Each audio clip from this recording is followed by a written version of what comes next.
이 시간 우리 모두에게 주시는 하나님의 말씀은 신약성경 요한계시록 1장 1절부터 8절까지입니다. 제가 가진 성경으로는 신약성경 399페이지입니다.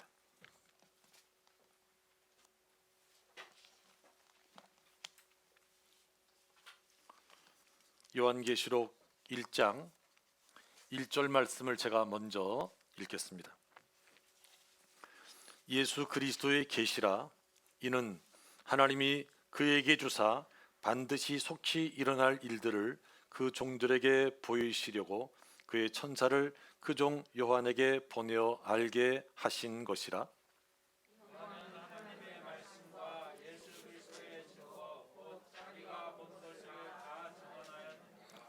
이 예언의 말씀을 읽는 자와 듣는 자와 그 가운데 기록한 것을 지키는 자는 복이 있나니 때가 가까움이라.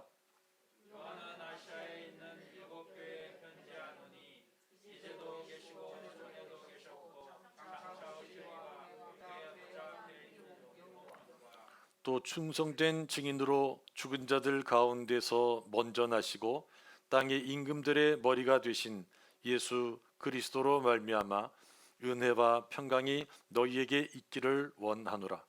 우리를 사랑하사 그의 피로 우리 죄에서 우리를 해방하시고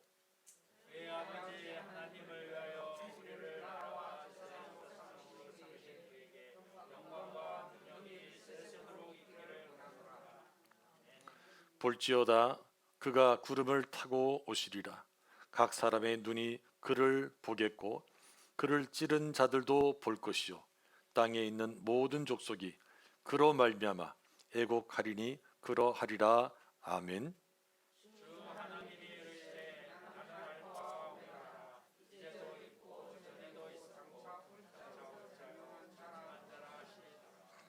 아멘. 오늘은 2021년 추수감사주일입니다. 추수감사주일이란 이 가을 거지를 끝내고 풍성한 결실을 주신 하나님께 감사하는 마음으로 지키는 주일입니다. 지역에 따라서 교회에 따라서 추수하는 시기가 다르고 추수감사주일도 차이가 있습니다. 원래 추수감사주일의 성경적 전통은 장막절이라고 해서 모든 곡식 추수를 끝내고 그것을 이제 수장절 창고에 들인 다음에 하나님께서 주신 은혜를 사람들과 함께 나누는 그런 절기였습니다. 한국 교회는 또 미국 교회의 전통을 받아가지고 청교도들이 고생 끝에 추수한 그것을 감사했던 이 11월 셋째 주일을 한국 교회가 대부분 추수감사주일로 지키고 있습니다. 요즘은 교회에 따라서 더 일찍 이 추수감사주일을 지키는 교회도 있습니다. 여러분, 추수라고 하면 어떤 생각이 떠오르십니까? 우리가 산송을 불렀지만 오곡백과가 풍성하고 들판에는 이 곡식이 막 연거로 있고 하나님께 주신 그 풍성한 은혜를 감사하는 그런 마음을 우리가 생각할 수 있습니다. 그런데 성경에는 이 추수의 의미가 마지막 심판, 하나님의 심판을 의미하기도 합니다. 마태복음 13장에 보면 예수님께서 이런 비유를 말씀하십니다. 천국은 좋은 씨를 제 밭에 뿌린 사람과 같으니 사람들이 잘 때 그 원수가 와서 곡식 가운데 가라지를 덧뿌렸다. 이 천국 설명을 하시면서 예수님께서 씨 뿌리는 사람의 이야기를 하신 것입니다. 그래서 싹이 나고 결실할 때 이 원수가 뿌린 가라지도 보이기 시작합니다. 그러자 그 주인의 종들이 와가지고 아니 우리가 언제 이 가라지를 뿌렸습니까? 어디서 이 가라지가 생겼습니까? 이렇게 묻습니다. 그때 주인이 이거 원수가 그랬구나. 그래서 종이 원수가 뿌린 이 가라지를 다 뽑아버릴까요? 그렇게 다시 물으니까 주인이 이렇게 말합니다.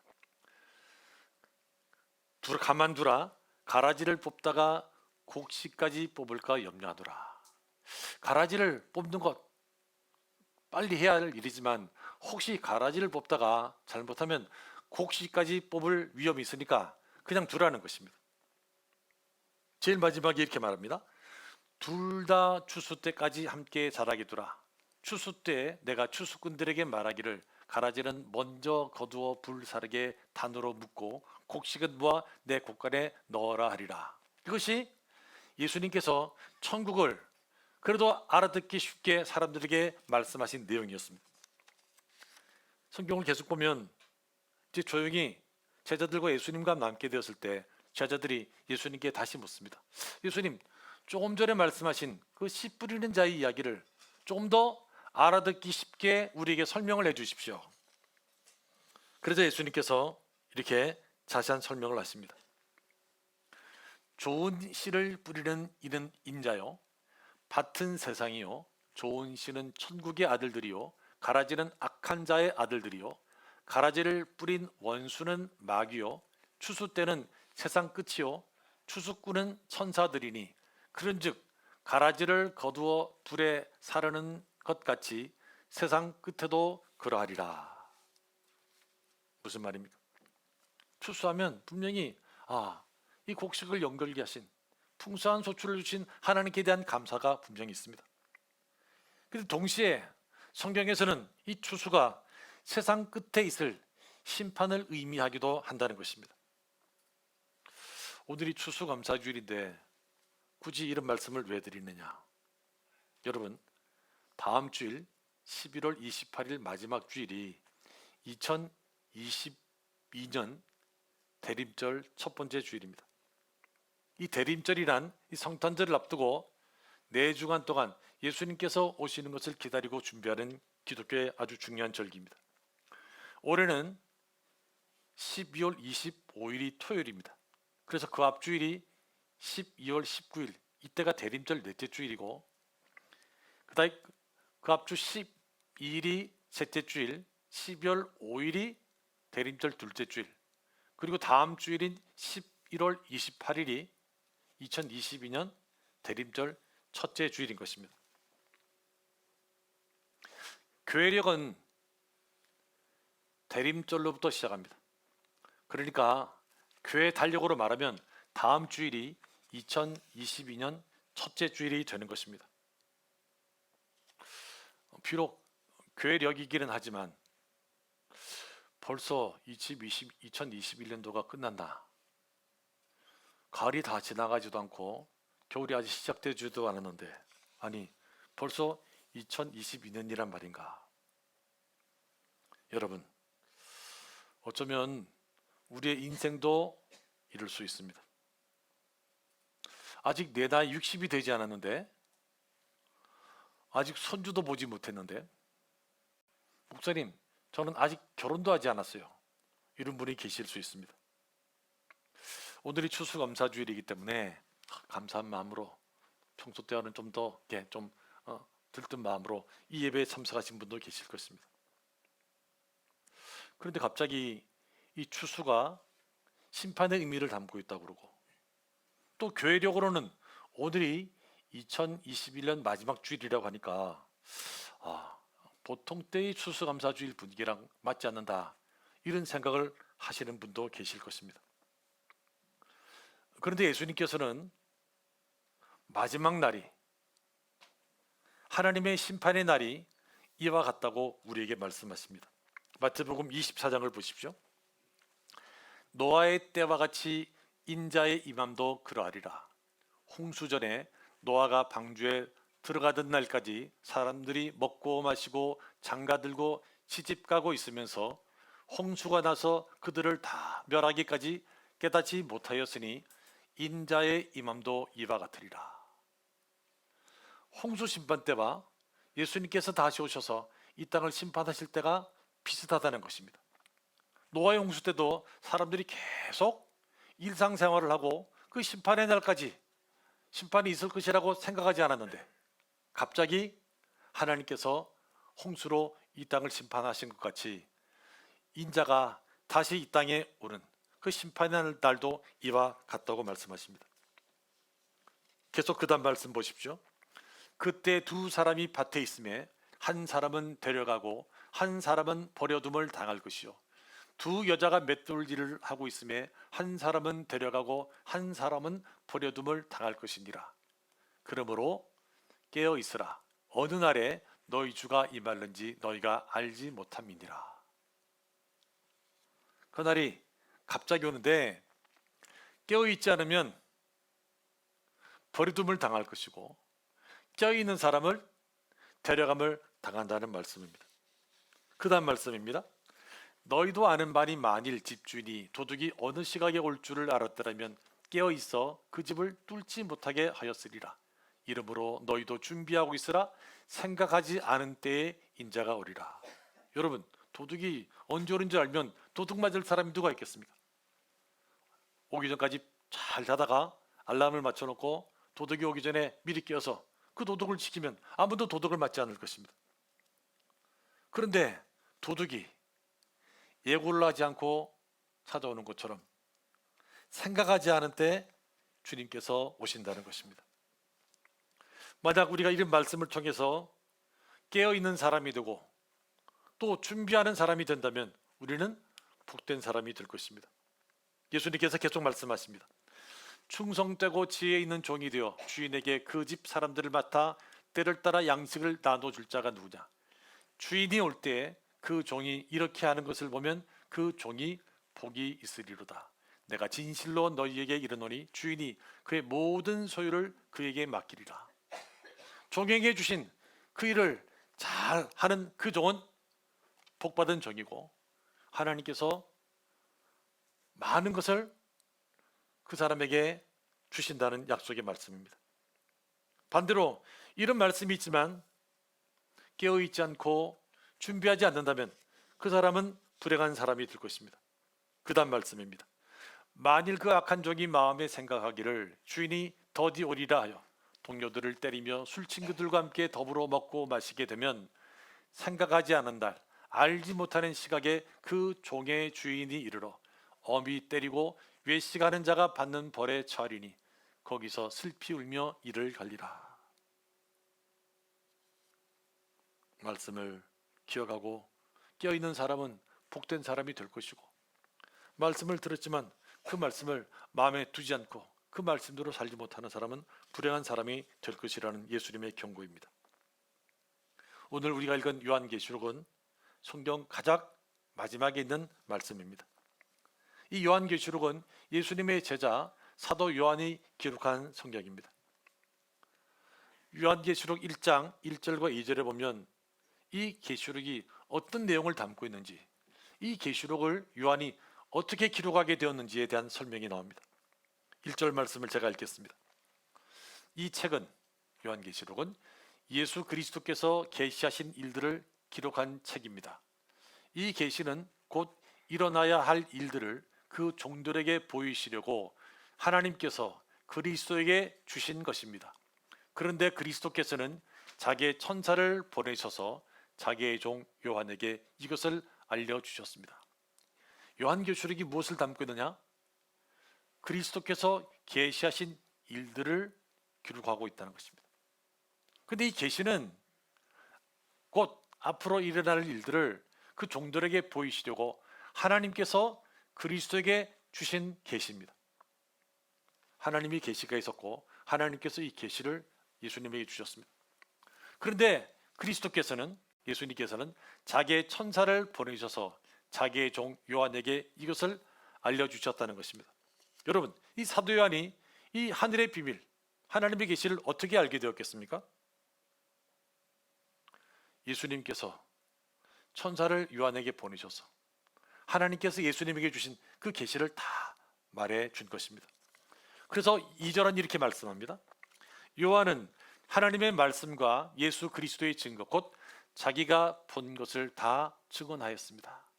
막 자기가 상상하면서 그려낸 이야기가 아니라 하나님께서 하신 말씀, 예수 그리스도의 증거를 자기가 본 대로 다 기록한 것이 요한계시록이라는 것입니다. 이 계시록에 보면 마지막 때 하나님의 심판이 어떻게 진행되는지를 기록하고 있습니다. 그리고 이 하나님의 심판이 진행되는 동안 하나님께서 믿음의 사람을 어떻게 보호하시는지에 대한 말씀도 기록되어 있습니다. 이 조병호 목사님이라는 분이 계십니다. 성경 통독으로 유명한 분이신데요. 이분은 이 요한계시록을 미리 받은 승리의 노래 이렇게 말합니다. 미리 받은 승리의 노래 이렇게 되어 있습니다. 목록가에 보면 고난을 당하고 어려움을 겪을 수 있지만 마지막은 승리이기 때문에 지금 힘들어도 승리한다, 이긴다. 이것을 하나님의 백성들에게 알려주시기 위해서 사도 요한으로 하여금 이 요한계시록을 기록했다는 것입니다. 고난이 있지만 앞으로 승리를 생각하면 노래할 수 있다는 것입니다. 하나님께서 사도 요한을 통해서 이 요한계시록을 기록하신 목적도 여기에 있습니다. 앞으로 일어날 일들을 미리 알게 해주심으로 말미암아 마지막 때에 깨어있는 성도가 되고 마지막 때를 잘 준비하는 하나님의 사람이 될 수 있도록 하기 위함이라는 것입니다. 여러분, 신앙은 덮어놓고 무작정 믿는 것이 아닙니다. 신앙은 하나님의 말씀을 펴놓고 그 말씀을 읽고 그 말씀을 듣고 그 말씀을 지키며 살아가는 것이 신앙입니다. 그 신앙이 우리를 복되게 하는 것입니다. 요한계시록 1장 3절 말씀 우리 함께 읽어보겠습니다. 이 예언의 말씀을 읽는 자와 듣는 자와 그 가운데 기록한 것을 지키는 자는 복이 있나니 때가 가까움이라. 우리가 말씀을 읽고 듣고 그 말씀을 지키면 우리는 복된 삶을 살게 될 것입니다. 성경은 하나님의 약속입니다. 성경에는 구약이 있고 신약이 있습니다. 구약은 옛날 약속, 오래된 약속 이런 뜻이고 신약은 새로운 약속, 새 약속 이런 뜻입니다. 구약은 그러면 무엇을 약속하고 있는가?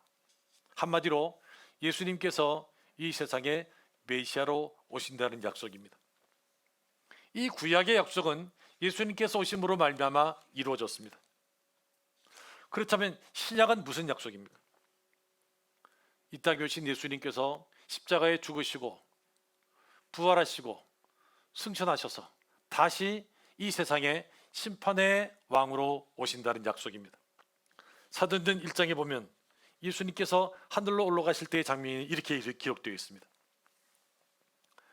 올라가실 때 제자들이 자세히 하늘을 쳐다보고 있는데 흰옷 입은 두 사람이 그들 곁에 서서 이르되 갈릴리 사람들아 어찌하여 서서 하늘을 쳐다보느냐 너희 가운데서 하늘로 올려지신 이 예수는 하늘로 가심을 본 그대로 오시리라 하였느니라. 하나님께서 천사를 보내셔서 이 제자들에게 갈릴리 사람들에게 이렇게 말한 것입니다. 너희 가운데서 하늘로 올려지신 이 예수는 하늘로 가심을 본 그대로 오시리라. 하나님의 약속입니다.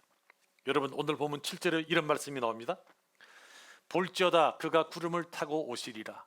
각 사람의 눈이 그를 보겠고 그를 찌른 자들도 볼 것이요 땅에 있는 모든 족속이 그로 말미암아 애국하리니 그러하리라. 아멘. 그분이 구름을 타고 다시 오신다는 것입니다. 아직 이 약속은 이루어지지 않았습니다. 그런데 이 약속은 반드시 이루어질 것입니다. 왜냐하면 하나님의 약속이기 때문에 그렇습니다. 구약의 약속을 지키신 구약의 메시아를 보내시겠다 하신 그 약속을 지키신 하나님께서 예수님을 다시 이 땅에 보내시겠다고 하신 그 약속도 지키실 것입니다. 오늘 본문 8절에 보면 하나님은 이런 말씀을 하십니다. 나는 알파와 오메가라. 이제도 있고 전에도 있었고 장차 올 자요 전능한 자라 하시더라. 여기서 알파라는 말은 처음, 시작이란 뜻입니다. 영어에 A가 히라브로 알파입니다. 알파 문구사 그 알파입니다. 오메가란 영어로 말하면 Z 제일 마지막 철자입니다. 히라브에서는 오메가가 마지막 철자입니다. 오메가 시계 있는데 그 오메가가 아니라 마지막 끝. 그러니까 알파와 오메가다 이 말은 처음이요 끝이다 이 말이죠. 이 말은 하나님은 영원하신 분이시다, 이런 의미를 담고 있습니다. 여러분, 이 세상의 모든 것은 일시적입니다. 그렇지만 하나님은 영원하십니다. 그리고 하나님은 전능하십니다. 성경은 그 하나님께서 이 세상에 다시 오신다고 말씀합니다. 모든 것에 시작이 있듯이 모든 것에 끝이 있습니다. 그리고 추수의 때가 있는 것처럼 심판의 때가 있는 것입니다. 언젠가는 우리가 맞이하게 될 그 심판의 때에 우리가 가라지가 아니라 알곡으로 인정받는 축복이 저와 여러분에게 있기를 바랍니다. 마지막 그 추수 때, 마지막 심판을 두려워하는 사람이 아니라 오히려 그때를 기다리며 그분을 사모하는 저와 여러분이 되시기를 간절히 바랍니다. 디모데후서 4장에 보면 바울은 이런 고백을 합니다. 이제 후로는 나를 위하여 의의 면류관이 예비되었으므로 주 곧 의로우신 재판장이 그날에 내게 주실 것이며 내게만 아니라 주의 나타나심을 사모하는 모든 자의 계도니라. 바울은 자기가 받을 면류관을 생각하고 있었습니다. 근데 그 면류관이 자기만 받는 것이 아니라 주의 나타나심을 사모하는 모든 자에게 주어질 면류관이라는 사실을 알았습니다. 이 사도 바울의 믿음이, 그리고 이 사도 바울의 고백이 저와 여러분의 믿음이 되고 저와 여러분의 고백이 될 수 있기를 간절히 바랍니다. 이 시간 우리 함께 기도할 텐데, 기도하기 전에 찬송을 한 장 부르겠습니다. 마라나타 주 예수여 어서 오시옵소서. 이 찬송을 부르고 오늘 말씀을 생각하면서 잠깐 기도하는 시간을 가지겠습니다.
다시